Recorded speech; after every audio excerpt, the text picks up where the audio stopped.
Good evening, everybody, and welcome to the Grolier Poetry Bookshop. We have a very full house here tonight, perhaps the fullest we've ever seen in the Grolier, which is great. So many familiar faces, so many new faces. We ask you to please silence your cell phones right now. We don't want anyone's cell phone going off and disrupting the reading.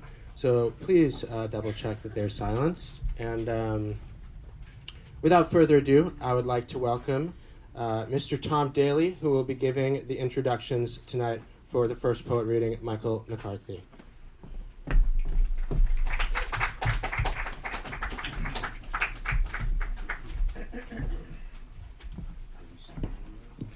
I often get in trouble with James Fraser, the manager of the Grolier, who just spoke, and I always know that I'm in trouble when he calls me Mr. Tom Daley. Anyway, welcome to all of you to this wonderful space. I first want to thank the Mankitti family who bought this space and have kept it going for many years, and also thank them for their wisdom in choosing James Fraser, who has turned this bookstore into a most welcoming place for poets and poetry lovers of all stripes. So, thank you, James. A special welcome to all of you who are tuning in on Zoom. I think probably you should mute yourselves if you haven't already. So we're not going to hear it, but you might hear it amongst each other. All right, this introduction tonight is a bit of a Rube Goldberg machine.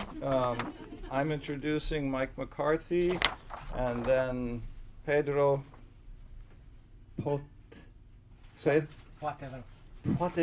Pedro Poitevin is introducing Alan Smith Soto, who is then introducing Pedro Poitevin. No, other way around. Alan Smith Soto is introducing Pedro Poitevin.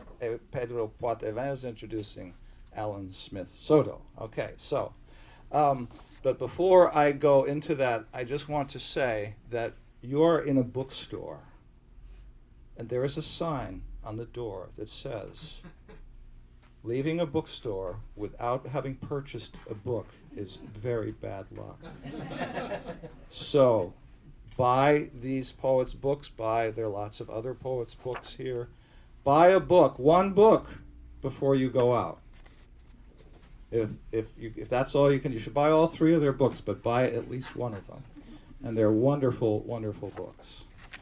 All right, so Michael McCarthy. In the poetry of Michael McCarthy, we feel that certain sturdily attractive power that occurs as a poet's vigor and his imagination combine to arresting effect. In his poem Lottery, trucks, as if they were ruminants on quaaludes, muster a lowing effect. A dust devil is a human devil with a diabolically diminishing speech defect. It lisps. In this universe in which everything seems to intensify into raucousness or disappointments, in the almost prophetic world of the scratch ticket addict, quote, there are days I don't count as days, the speaker informs us, because what I thought was dawn was dusk. All that changed was the light. Mourning his uncle, the bereaved poet wonders, quote, do you hear me excavate the grave with a pen, searching for something, anything?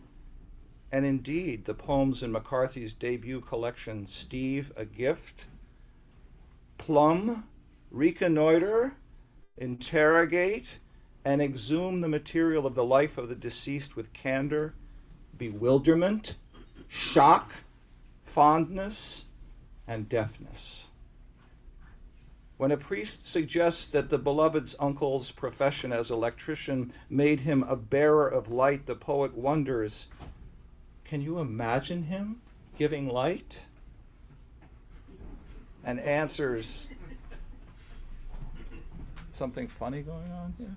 We're all trying to squeeze in. Yeah, we have more coming. Well, maybe I should wait till you get squeezed in.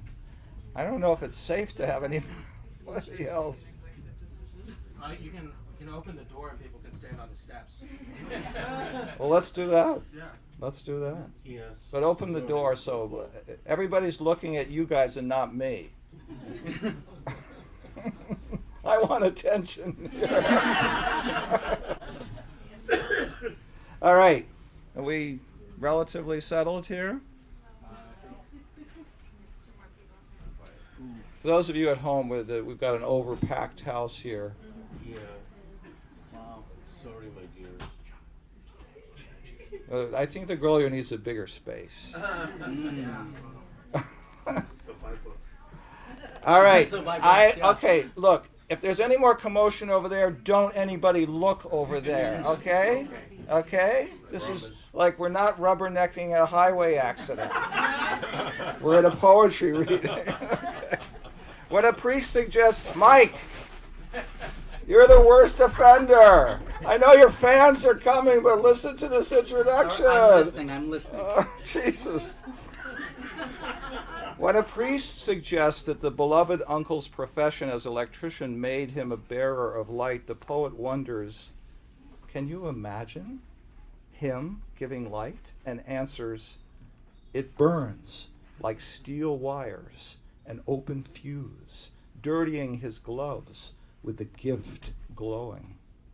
Even if the nephew insists a broken grandfather clock won't dole out time or any more consolation, still, these heartfelt and deeply affecting poems are, paraphrasing McCarthy, a bounty that staves off loss. Lately, Michael McCarthy has been interpreting his own poetry with the accompaniment of his Irish fiddle, of which he is a remarkable sawyer, skittler, tickler, fretter, and soothsaying string soother. You are in for a new way of hearing and seeing poetry as Mike reverberates his potent verse with an instrument that he wields with a freneticism and grace that amplifies and accelerates the very inner rhythms of his verse. I give you Michael McCarthy.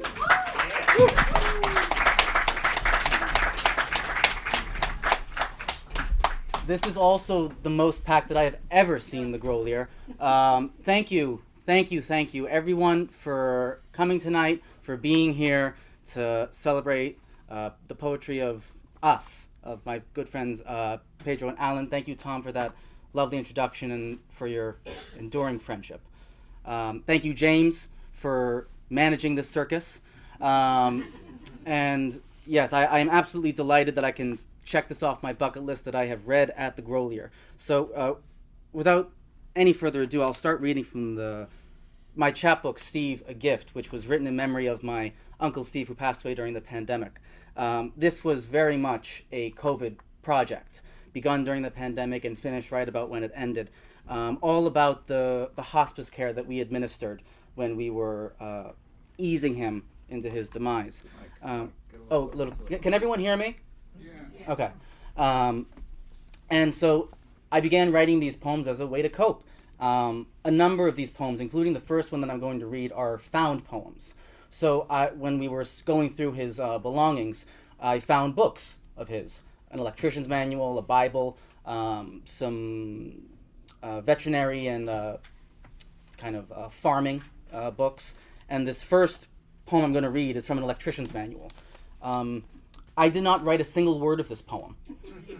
I have received more compliments about this poem than I have for any other. It's probably the closest I've come towards an ars poetica, which is just an idea of what poetry is, what it should be, what it can do. And it's probably the closest I'll ever come to writing it.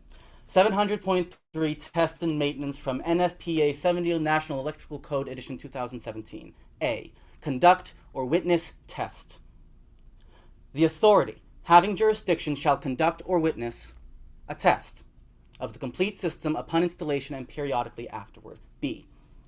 Tested periodically. Systems shall be tested periodically on a schedule acceptable to the authority having jurisdiction to ensure the systems are maintained in proper operating condition. C. Maintenance. Emergency systems shall be maintained in accordance with manufacturer instructions and industry standards. D. Written record. A written record shall be kept of such tests and maintenance. This is the written record. The next poem I'm going to read is called Coping Mechanisms.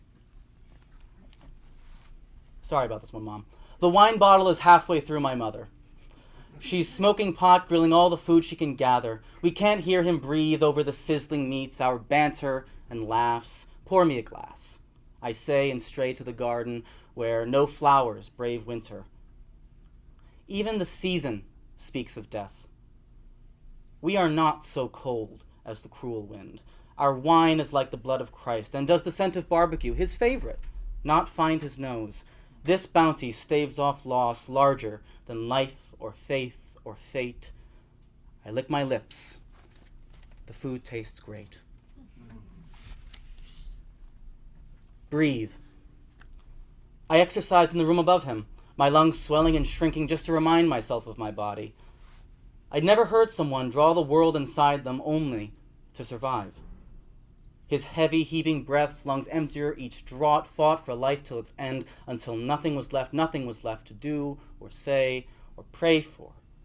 We could only wait and listen to the breaths that counted his last hours. I heard him upstairs. I hear him now. I do my push-ups. I'm going to read one more from this collection. And then I'll be making use of that wooden box over there. Enough. Heaven is a concept. I don't know why. Up there we've seen bodies celestial, ancient, and nothing else. Down here I saw you hoarding life's detritus, pile preserved, loved. Is this enough? It wasn't for me. Alleys of junk in your basement, mythologies in the sky, finally a period. Or is it a comma? I imagine a dash, the linkage between thought, that electricity, synapses. Death is a short fuse, a burst of sparks and then nothing. Or is that life? One last jab at death will do nothing but break my knuckles. So what? So now, I'm going to do something that I've been in the habit of doing at open mics. I did it in Alan's dining room recently, of playing the violin and talking at the same time. Can everyone hear me if I play over here? Is my voice projecting enough? Sure. People in the back, am I heard? Yep. Perfect. So these three poems are from a manuscript I've been working on recently called Earthview. In reverse order, they're called Big Bang, which is a haiku, Flame Garden, and the first one is called Lottery. The tunes, if for those who are curious about the Irish music, the first one is Port Nabucee, the middle one is called Eileen Currans, and the last is The Morning Dew. So again, the poems, the titles in reverse order are Big Bang, Flame Garden, and Lottery.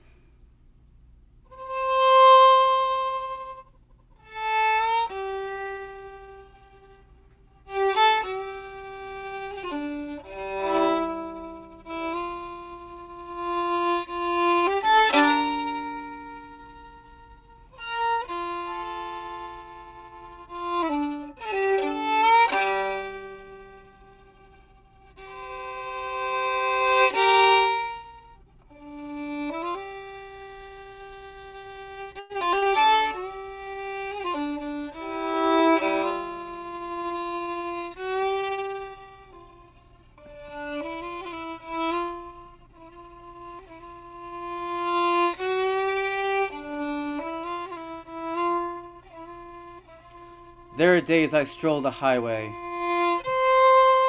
to the county's luckiest bodega. Hear the lowing slur of long-haul trucks. Breathe the sizzling asphalt heat. My b-ball shorts don't itch. And my tank top's good for some sweat.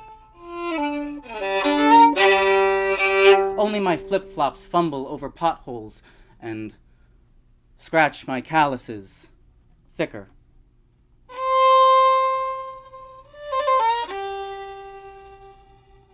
There are days I don't count as days, because what I thought was dawn was dusk.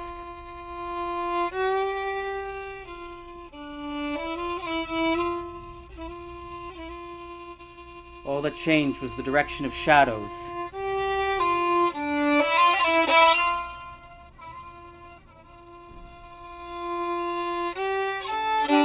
A lisping dust devil. A crow hopping from trailer top to trailer top. The landscaper's lawnmower scaring bird song to shrieks. These telltale charms fail come night.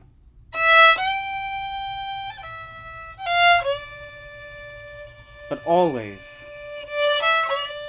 always, I make of my odds my lucky day.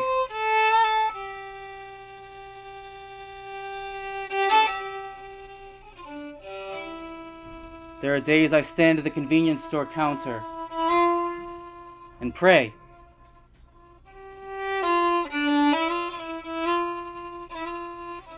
Pray to a God I wager exists. Rescue my refuse. Call it holy. Lay me down in my lot of earthly fortune.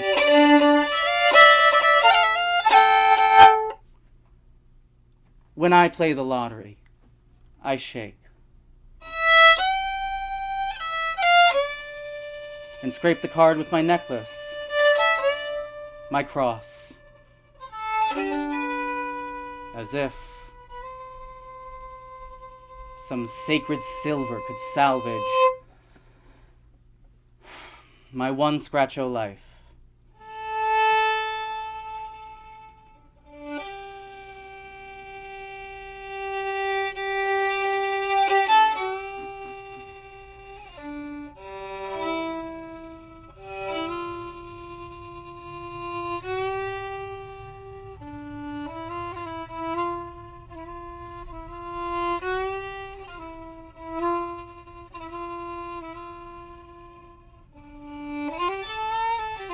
Flame garden, like the falcon's flight, a silver coin moon, a shovel strike through a daylily's bulb,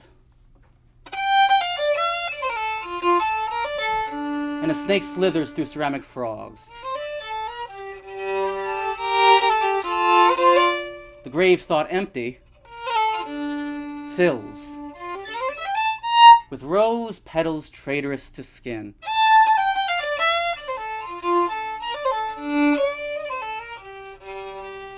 A woman laughing. No, a man crying.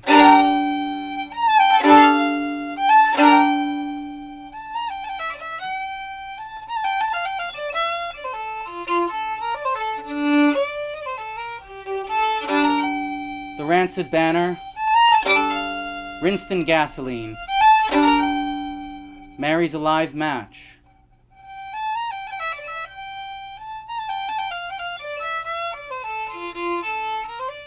And no one is freed.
The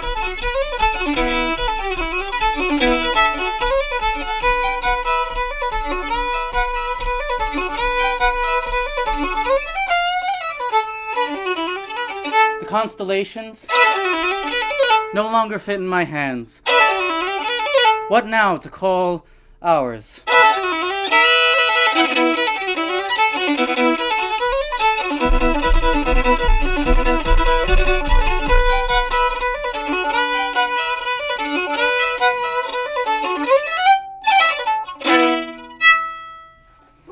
Thank you.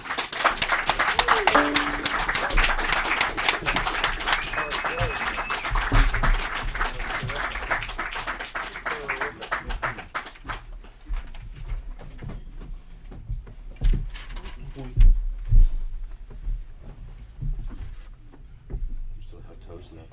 I do.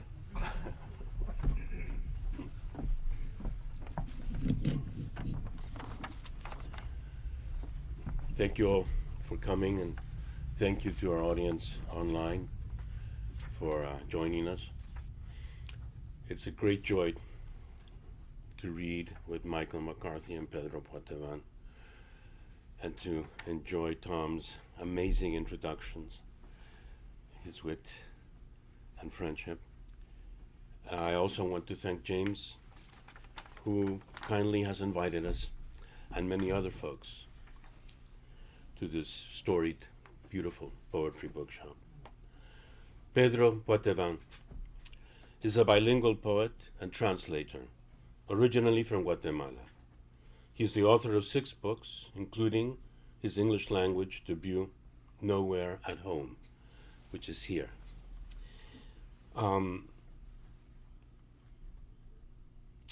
In Spanish, his publications include Letras, griegas, published in Mexico in 2022, and the experimental Ícaro, hace, piruetas, en las nubes, published in Buenos Aires in 2023, which is the whole entire book, a palindrome. The whole entire book. His poetry has appeared or is forthcoming in Rattle, River Styx, Nimrod, and other journals. And his Sueños de la Cercanía earned the 2021 Juana Goergen Poetry Prize. His translations of 2 poems by Miguel Hernández are forthcoming in Asymptote, which he translated in Terza Rima, an exquisite tour de force, which I have enjoyed. And Philip Nikolayev's translations of 3 of his Spanish language poems are forthcoming in The Common. He teaches mathematics at Salem State University in Massachusetts. You've heard of poet carpenters, I'm sure, and poet farmers, and of course gardener poets. Horace might come to mind. Well, here we have a poet mathematician who does extraordinary things with language, which I have not only never seen, but never imagined could be done with language. More on that in a bit. Pedro Poitevin's remarkable English language debut book of poems, Nowhere at Home, sings dearly of present and immediate love, and love's loss, of fathers and sons, his father, of death's presence wherever there is life, and their common medium, time, of our planet, our sort of Bedouin tent, in which, in spite of the book's title, the poet seems at once strange and native. A book of tender fiber, but also of a poet in the stoic company of Epictetus, as the poetic voice says in Nostalgia for Quieter Times.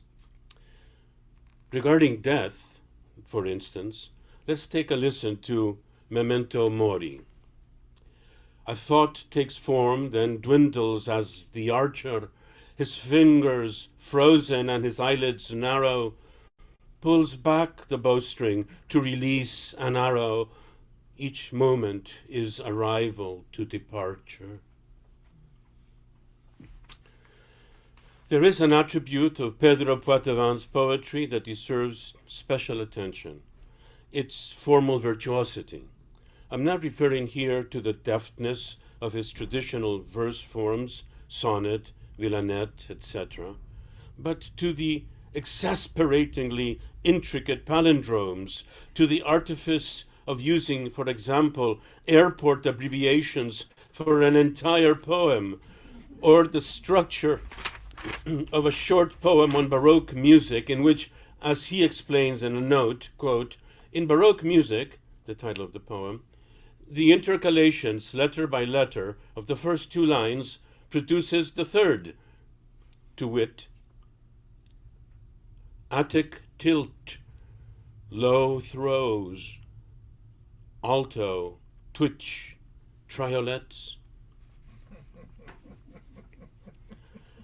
To what end these formal puzzles, as perfect as the shape of a snowflake?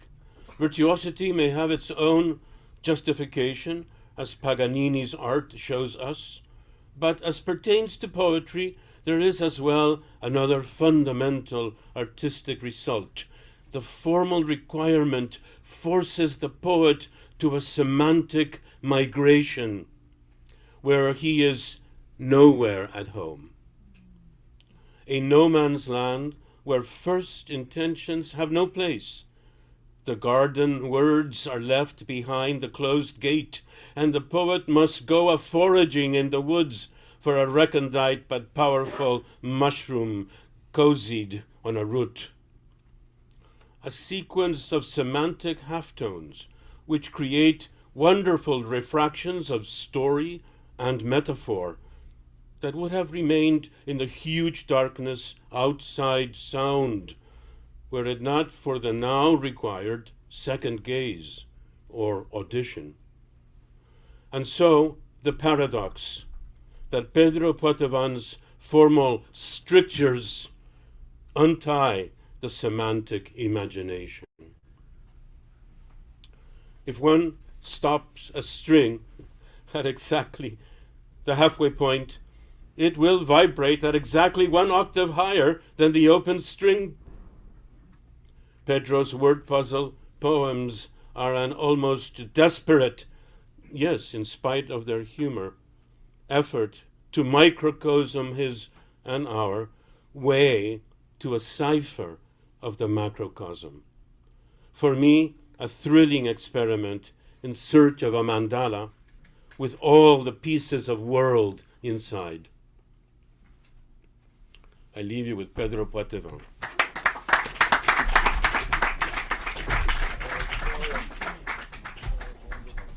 A ti siempre. Sorry.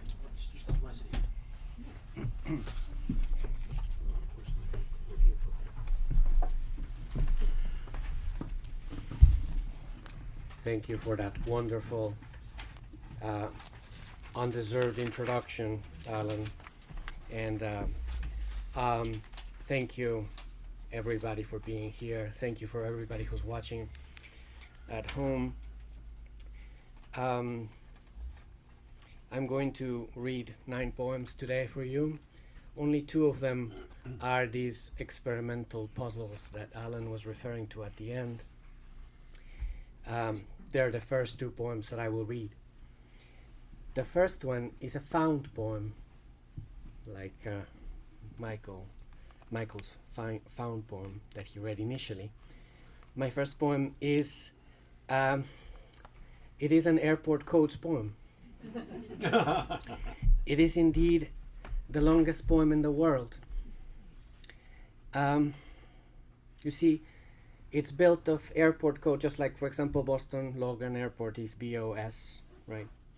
I think of it as magnetic poetry.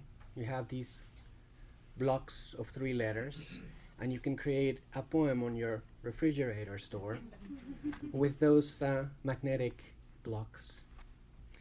But the result is a lyrical poem, or at least I've I think it's not so bad. And it is a long poem in terms of its itinerary. On the back of the page that was left on your seats, you can actually see the sequence of airports that it traverses. The first one is in New Hampshire, in Concord, New Hampshire. The first three letters of the title are C-O-N. And the title is Concealed Atlas of Our Approaching Demise. In the distorted world, truth is just a moment of imposture. Guy Debord. At dawn, the lilt of a small robin's song pierces the hush, and high above contrails write their long symbolic scars.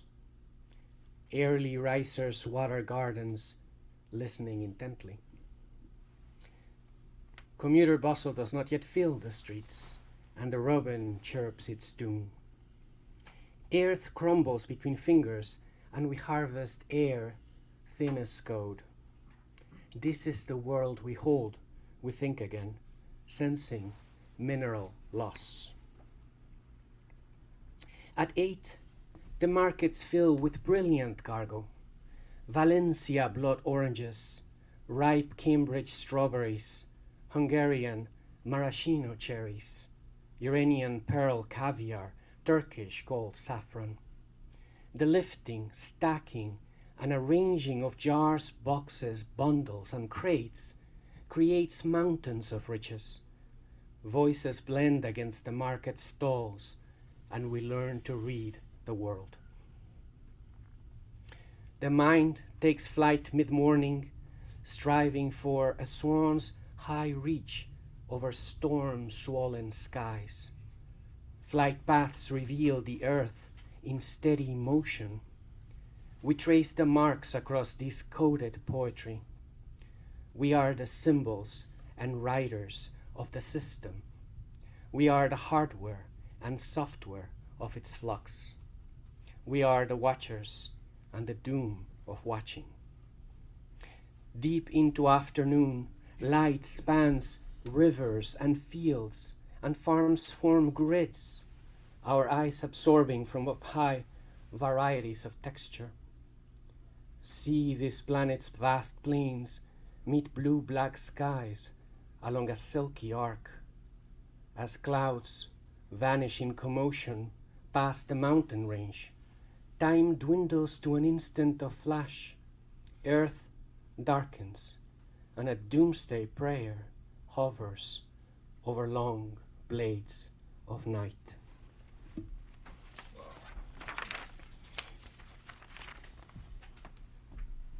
So this next poem is the other experimental poem, and it experiments with mirror rhymes, words that reflect letter by letter each other, like keep and peak, which form a palindrome.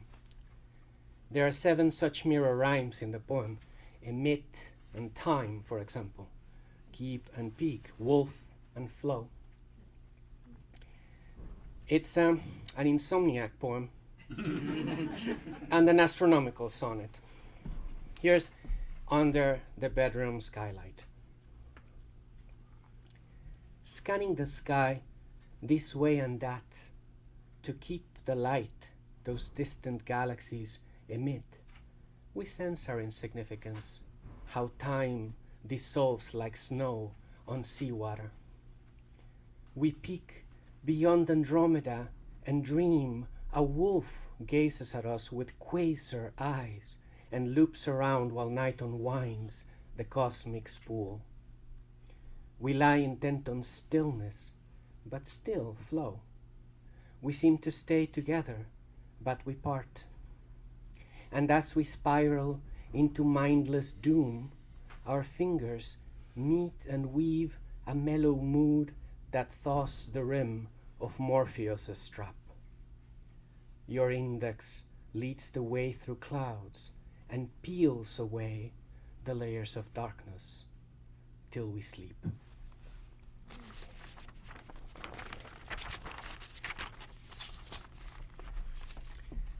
This third poem continues the theme of reflection, and it reimagines the myth of Narcissus for our digital age. Here's a portrait of Narcissus with his phone. Narcissus bends, transfixed before the screen, his index finger drifting as though sailing the surface of this new Anthropocene the global neural network keeps detailing. And when by chance the fingertip rests still over the fickle border of the present, the sunny breeze gives way to lunar chill, and twilight spreads its grayscale, strangely pleasant. The screen, reflected on his dreamy eyes, grows pensive, likewise reaching for a clearer reflection of itself in paradise. Its grasp of it fades out as it grows nearer, like zooming renders pixels imprecise. This pool is but the mirror of a mirror.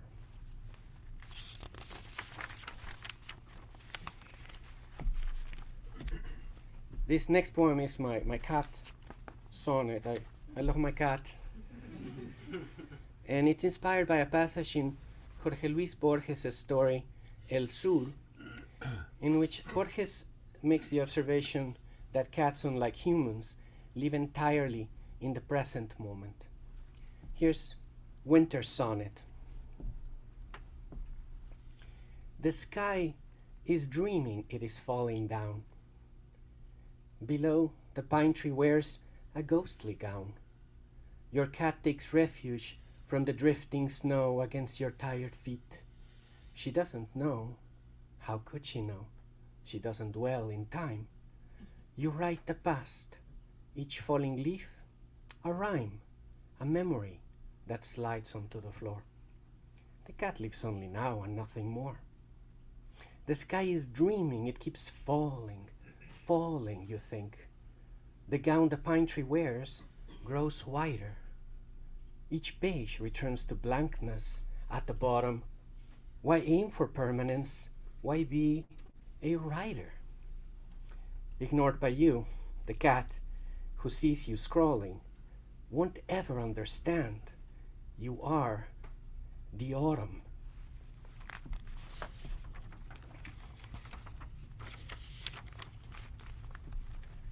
This next poem dwells in a moment of uncertainty where everything moves in waves, not just the water, but sound, light, memory, even history itself. It was inspired by quantum physics, where particles can behave like waves and waves like particles. But don't worry, I've tucked all the equations away. Here's At the Harbor. I'm still not sure it's you out there waving in my direction. The dock is full of people waiting. Two women next to me talk about a remote revolution. The first of many to come, one says. And go, the other says. And while the first of them gestures, the other shakes her head. A child complains to his mother about the sudden smell of fish, but he's soon transfixed by a seagull flapping its wings as it lands nearby. A man raises an eyebrow, and from the way his body shifts, I gather he's unhappy about the loud music booming through the earphones of a young man nodding along in solemn synchrony with the radio. I hear an improbable word, stardust. I flow back to the time you said, "It's not true. We're not made of stardust, honey. It simply comes and goes like we do." How I came the closest to grasping what you meant when suddenly our kiss vanished. We're waves, you said. Waves.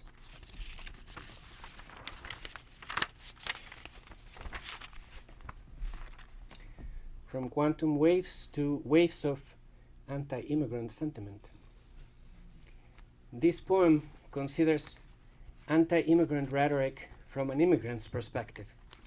Here's a naturalized citizen at the football game, and it's a villanelle. It has this epigraph by W.E.B. Du Bois. It is a peculiar sensation, this double consciousness, the sense of always looking at oneself through the eyes of others. Hand over heart, now pounding in the chest. I mouth the anthem's words, but do agree, my native country didn't send its best. A student who was welcomed in and blessed by bakery grind and wood thrush melody, hand over heart now pounding in the chest, I think of Sarah, Luis, and all the rest who were more brilliant than I was to be. My country, my native country, didn't send its best. It wasn't them abandoning the nest. It was a less impressive fellow, me. Hand over heart now pounding in the chest, I think of you, my thundering Midwest, my Illinois, my university. My native country didn't send its best, but that's called comfort as I watch distressed the news and think, oh bitter irony, hand over heart now pounding in the chest. My native country didn't send its best.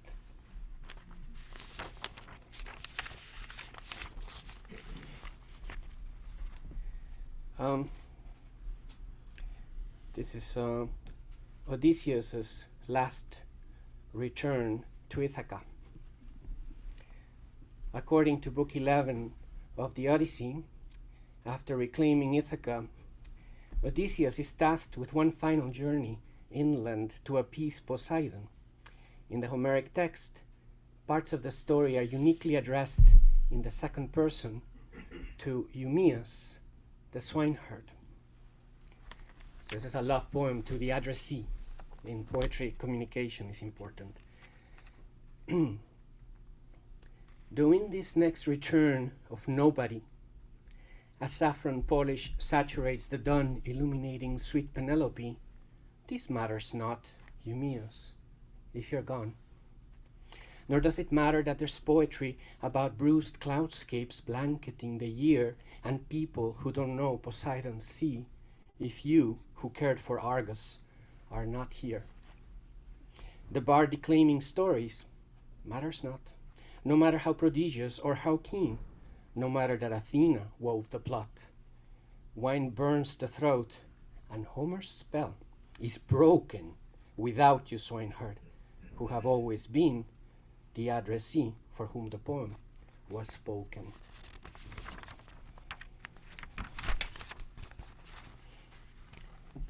And this next poem is a poem about wildfires, but it is also, in my capricious mind drunk on metaphor, a poem about the urgency of communication in a time of recurrence of fascism.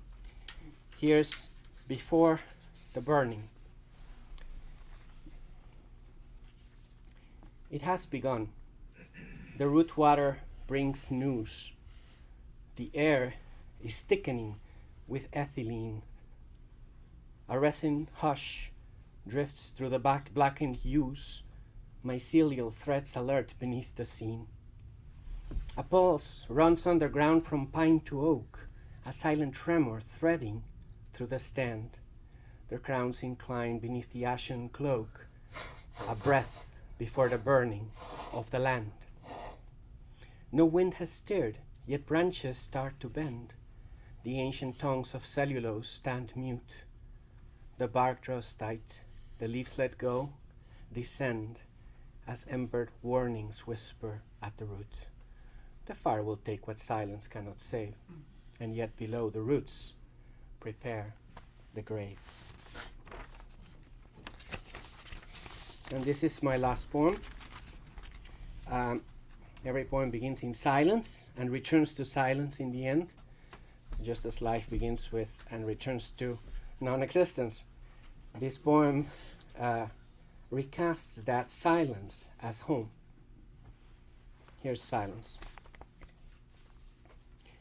Unlike the blissful pinprick wound I felt, some cardamom-infused October day when the woman I love rose on her knees and guiding both my shoulders down, arched up to meet my lips, astonished as they were. My home endures. Unlike the gray and corrugated streets of Marblehead, I walk half aimlessly with Tarsky, my black dog, who'll never smell the decoroso bouquet of Holy Week alfombras in the city of my youth. My home is boundless. Unlike the skin of the cacao fruit, a climbing campesino plucked for us one sweltering escuintla summer day after Jose, my friend, aching to try the floral taste of what was then my country, had made me stop the car to ask around for chocolate pochas, as we call them there. My home is deep. Listen to me. I'll whisper you a song about the pensive rush, the narrow wrist, the skipping pebble of this life before I sink back home. Thank you.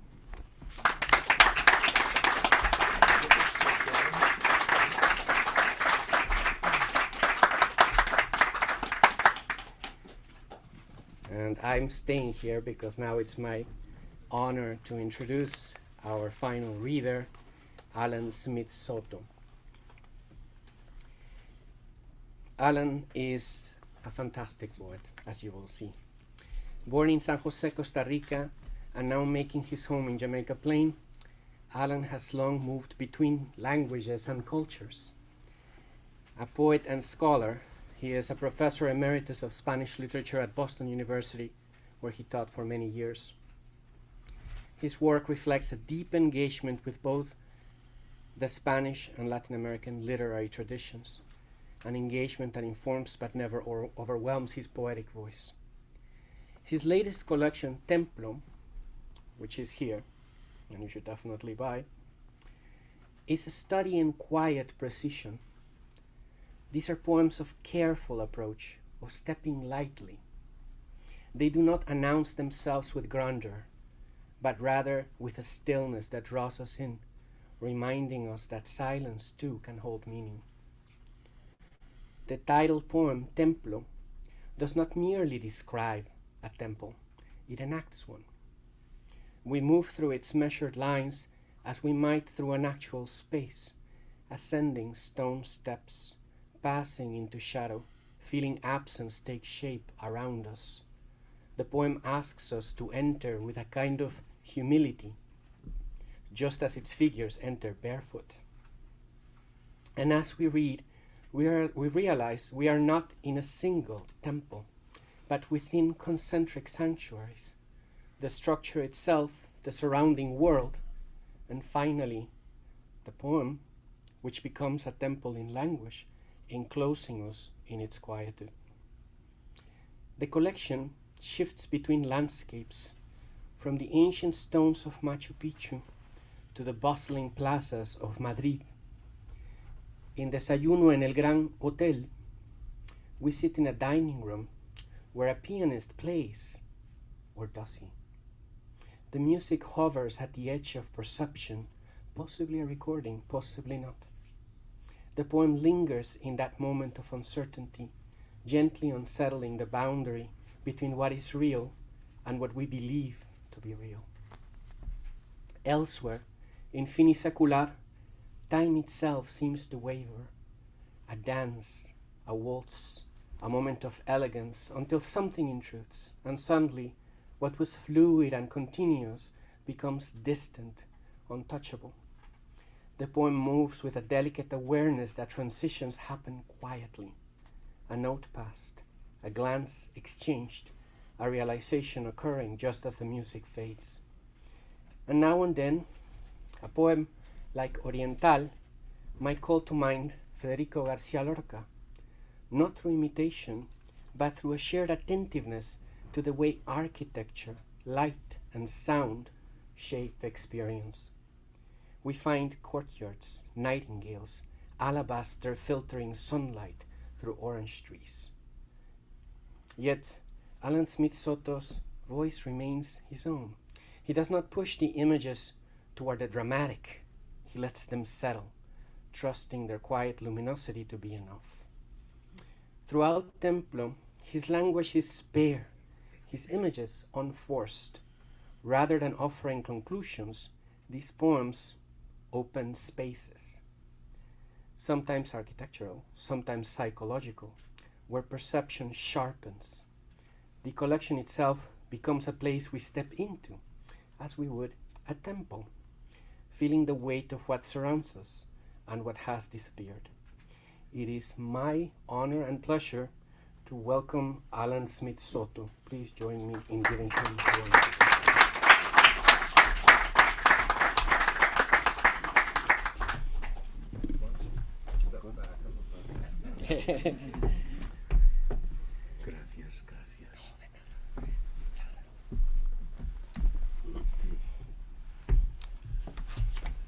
Thank you very much, Pedro, for that generous, delicate introduction and reflection on my book. I'm going to read 12 poems. They're in Spanish, and then I'll read translations. All of the translations, except for the poem Templo, which is Pedro's translations, are by my translator, Catherine Janula Gil. Her translations of my poetry have been published in the bulletin of the Cervantes Institute in Harvard. And so all of the other translations are by Catherine. Voy a leer primero el poema en español y luego una traducción al inglés. El primer poema. Haiku.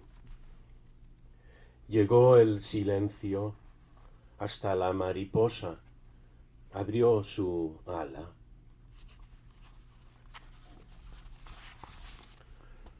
Haiku. Silence reached the butterfly. It opened its wing.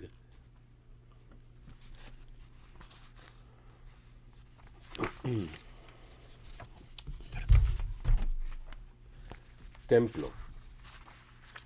This is the poem the title poem in Templo.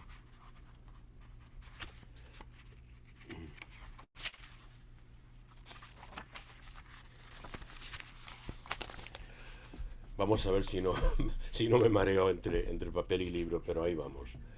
Templo. Tiene un epígrafe. El templo permanece sagrado cuando los dioses se han ido. Schiller. Paráfrasis de Ramón Menéndez Pelayo.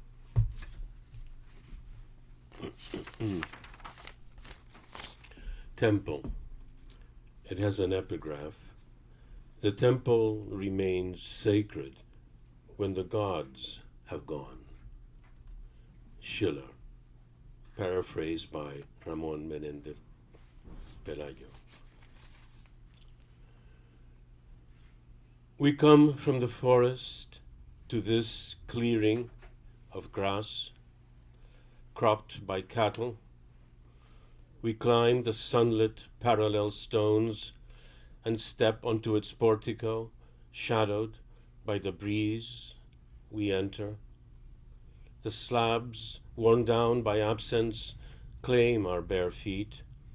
The columns, with their marble, mimic the more ancient temple that surrounds us with its silence. Some leaves have slipped up to our footsteps, neither before nor after. Chico, ¿lo leí en español o no? No, todavía no, ¿verdad? Ahí vamos. Perdonad, queridos, que lo leo en español. Templo. Venimos del bosque a este claro de hierba tascada por el ganado. Subimos las soleadas paralelas de piedra y pisamos su pórtico ensombrecido por la brisa. Entramos. Las losas gastadas por la ausencia reclaman nuestra descalcez. La columnata remeda con su mármol al más antiguo templo que con su silencio nos rodea. Hanse deslizado algunas hojas hasta nuestros pasos, ni antes ni después.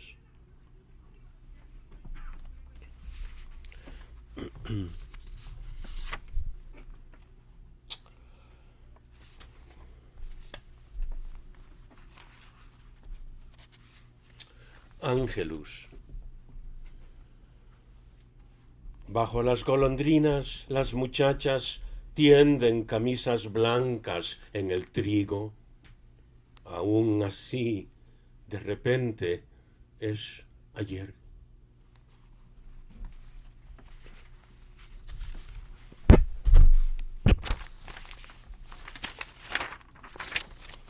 Angelus.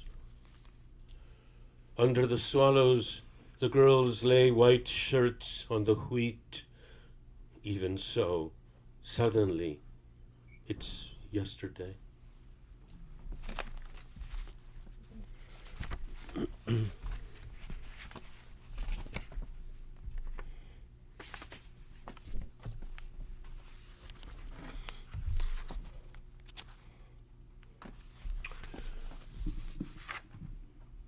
No tiene título. Del pan, la maravilla. Del corazón, el vuelo de paloma.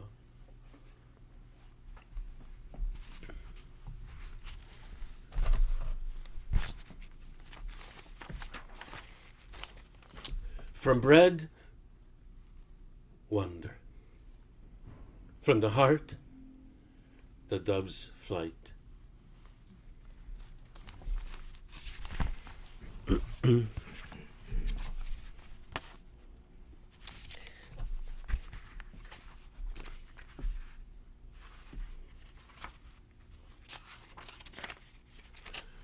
Incidente.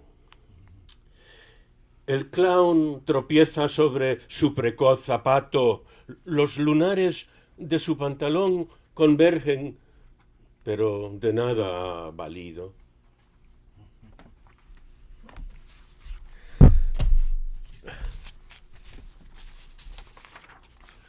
Incident.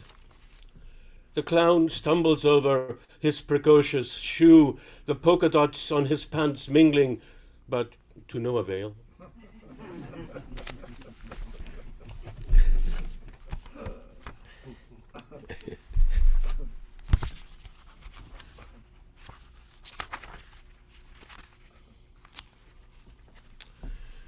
Sin título. Si alguien te pregunta por el viento, dile que nació cuando era niño, en el momento de levantar corriendo mi cometa.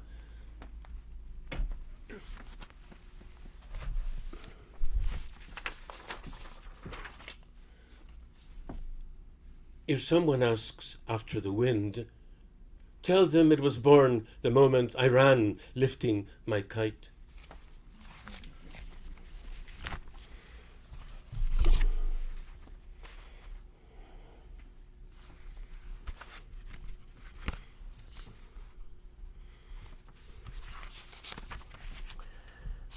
This book has a section called Dies Irae, Day of Ire, which I wrote during the pandemic, and it's poems, at least written within that time.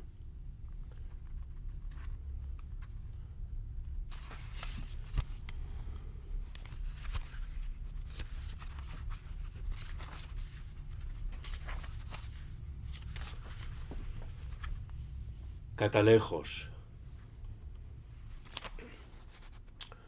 Dicen que desde el fondo de un pozo, mirando tubo arriba, se ven las estrellas siendo pleno día. ¿Habrá quien necesite metáforas?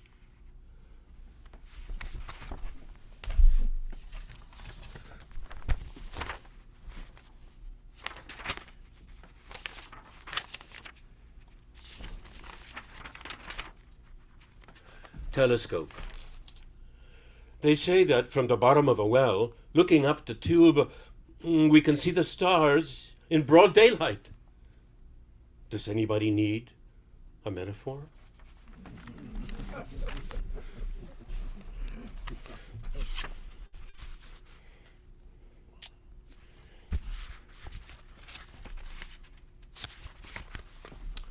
Dies irae. ¿Qué hace esa pantufla en medio del asfalto? O, por así decir, los nudillos de Dios por toda la cara de esa puesta de sol rota. Nadie se acerca en un camino sereno. Más bien procura huir el ratón de su voracidad. Más bien el lugar del nuevo pozo se llena de pereza de millonario, de aceite, de siglo, de hueco.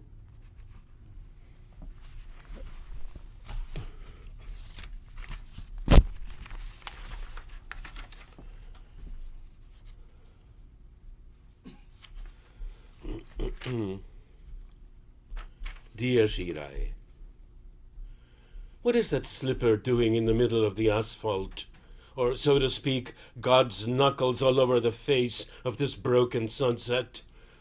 No one draws near on a quiet path. Rather, the mouse tries to flee its own hunger. Rather, the location of the new well is filled with a millionaire's lethargy, with century oil, with hollow.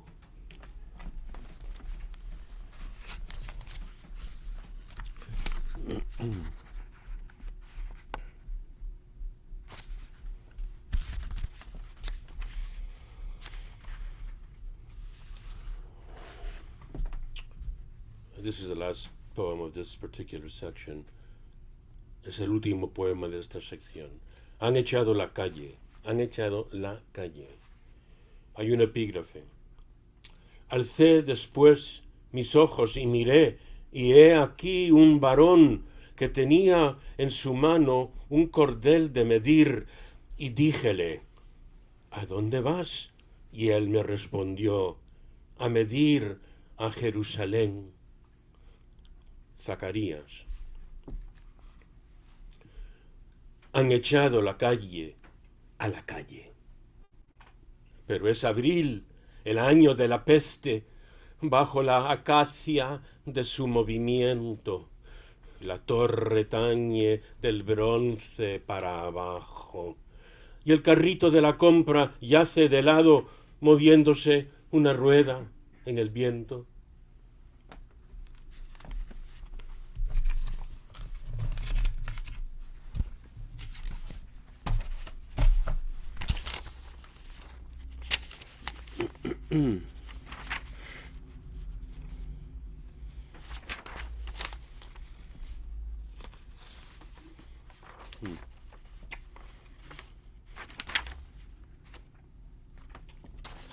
It has an epigraph.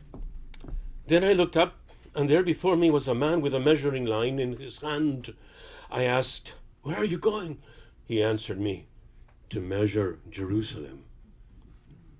Zechariah. They've thrown the street out. They've thrown the street out on the street. But it's April, the year of the plague, under the acacia of its movement. The tower tolls from the bronze down, and the grocery cart lies on its side, a wheel spinning in the wind.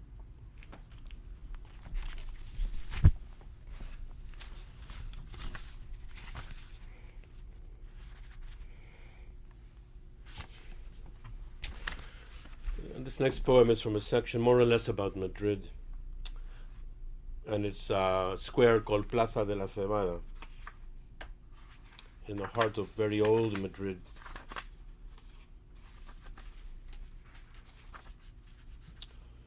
Plaza de la Cebada. Preciosos claveles, me dijo la mujer haraposa. Yo llevaba las flores recién compradas en un cucurucho de papel. Gracias. Tome uno, le dije, sacándolo del racimo. No, contestó, dando un paso atrás. No lo podré honrar. Sí, lléveselo, casi le supliqué. Lo llevo aquí, me dijo, alejándose, y señaló su pecho.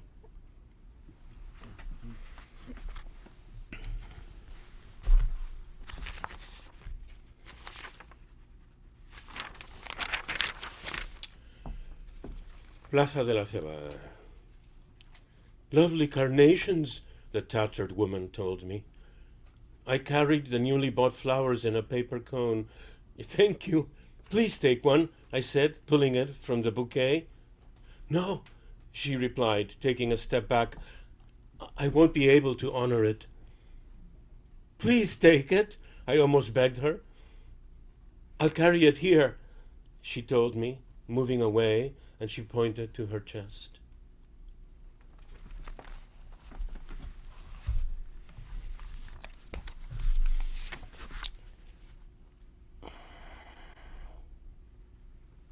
And I'll just read one more, the last poem of the book, which happens to be on the back cover.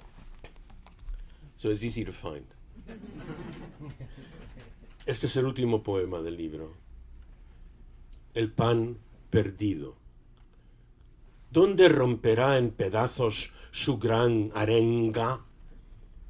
¿En qué mantel, junto al pliegue de una plancha hacendosa, abrirá su morona más lenta que la muerte? Nadie lo busque, pues se ha perdido. Al recoger el tiempo. Pero si por casualidad doblas la esquina donde el filo se puso huérfano y nada puedes, allí estará contigo y conmigo.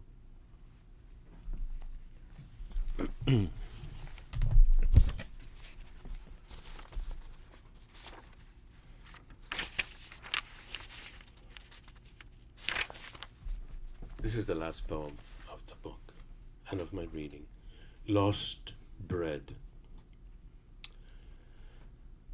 Where will its rallying cry break into pieces? On what tablecloth, by a carefully ironed crease, will its crumb open more slowly than death? Let no one look for it, because it has been lost, gathering time. But if by chance you turn the corner where the edge becomes orphaned and there is nothing you can do, there it will be, with you and with me.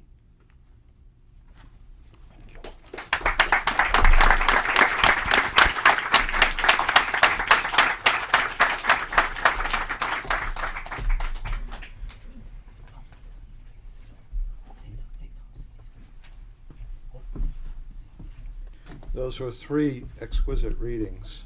James has given me permission to say something I forgot to say at the beginning, which is that we in the Boston poetry community and those beyond, from Haiti to Canada to France to the Congo, have lost a tremendously elegant and articulate and eloquent voice. Danielle Le Gros Georges died about a week and a half ago after a very quiet and very hidden struggle with stage 4 breast cancer, which she developed in 2018. She told nobody except her most intimate family and friends, partner. And she went on to do the most extraordinary work in that period between now and then, of publishing an anthology of responses to Phyllis Wheatley, the African-American poet who lived in Boston in the 18th century, translating Haitian Creole poetry into English, writing her own poems, including a spectacular collection which I heard her read at Harvard Bookstore three leaves, three seeds. Do you have that? Is that here? Yeah.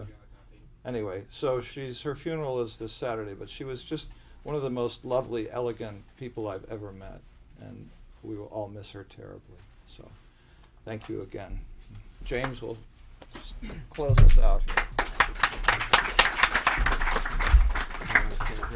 I'll just stay here. Thank you, Tom. Yeah, I just want to reiterate, everyone here at the Grolier really misses Danielle, and her funeral is 10 a.m. at the Boston Basilica. It's at 11? I think it's 10:30. I heard 10, but we'll be getting there at 10 or before. But thank you all for coming tonight. Let's give the poets who read tonight a round of applause for our fantastic evening. Thank you. And thank you all for coming on this very cold night and stuffing into the Grolier. This has got to be the fullest this place has ever been. So thank you, especially the people in the corner, for standing. We're sorry about that. We have some books for sale. Please bring your chairs and put them up against one of the walls. Thank you so much. Woo. You guys want to take a photo while we all have you? Oh, why not, man? Yeah, let's do it. Great reading. That was awesome. Can I give you a hug? Sure. That was great. That was great reading, Mike. Thank you. That was terrific. Thanks, Tom. Golondrina, swallow. Thank you, my friend. That was a beautiful swallow. Oh, goodness. And isn't it dies is plural, isn't it? And I think it's actually the possessive of the singular. Oh, okay. No, I think it's a singular word. Is it? I may be wrong, my friend. I need to take a picture, but I'll be over to say hi. Plural is days of wrath. So many people I know came in. Hodie is day in Latin. Okay. Yeah, I know. We're going to take a picture. Oh, you don't need me in Oh, you're this. damn Yes, right we yes. need you. But I'm falling backwards. Wait a minute. There we go. He's falling backwards. Very handsome gentleman. Okay, I'm going to do one with the cinematic look. Oh, wow. Okay. Cinematic. Yeah. Okay. Okay, we got it. Perfect. Thank you. Wonderful. This was Wow. awesome. All right. Yeah, that was really Pedro, Mike, Alan.